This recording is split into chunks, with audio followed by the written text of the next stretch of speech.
Hello everyone. So myself Raghav Chakka, fifth year law student from University of Petroleum and Energy Studies, pursuing BCom LLB in taxation laws. So nowadays I am a legal intern with Lexis and Company. So today for our topics is advanced ruling under GST. So let us discuss this concept in a brief.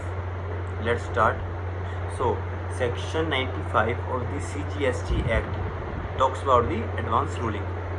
Okay, so advanced ruling means a decision provided by the authorities or the appellant authorities to an appellant on the matter or on the questions specified in the section 97 or section 100 in the relation of the supply of the goods and services or both undertaking under the by the applicant. Okay, so applicant means any person registered of obtaining a registration under this act. So application means an application made to an authority under section 97. So let us discuss an advantages. What are the advantages of the advanced ruling? Okay, so let's discuss point by one. So first one is if affordable finance to an two-way inspection, thereby avoiding the extended litigations. Second one is correct interpretations of law. Third one is clarity on the clarification in issues. Another one is can seek a guidance before the completions of the business or entering into a new vendors. Another one is help in the cost and price determining, including the participating in the global traders. Okay, so these are the advantages of the advanced ruling. So AR and the application for advanced ruling is defined under section 97 and 96. Okay, let us discuss. Authority for the advanced ruling constitute under the provision of SGST or UTGST shall be deemed to be the authority for the advanced ruling in the respect of the state or the union territories. Okay, so there are some questions. Okay, the question can be of any of the following which I will be discussing with you. Okay, so let's discuss some questions, which is first one is clarification of any goods, services or both.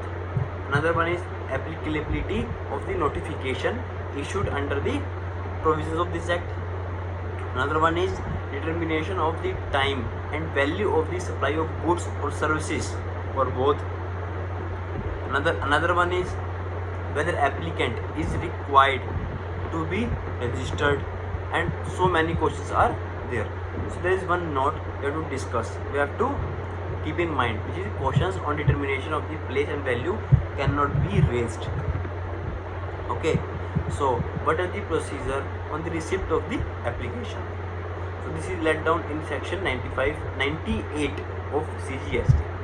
Okay, so application received, authority forward the copy of the concerned officer. Okay, and if necessary call the relevant records, and provided that the records shall be returned to be said concerned officer as soon as possible.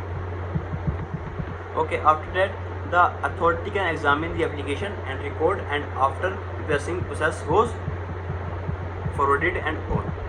So it's this section provided that no application to be entertained or already pending matters. Okay, this section another provided further that no applications to be rejected without giving an opportunity to be heard. So let us discuss section 101, which talks about the order of the appellant authority. Okay, this section talks about the appellant authority may, after giving the parties an opportunity of being heard, pass an order to modify the time limits, which is the order shall be passed within a period of 90 days from the date of the filing of an appeal. Okay, if the member of the appellant authority is differ on the point to point, then no advance ruling can be raised in the respect of the such of the questions.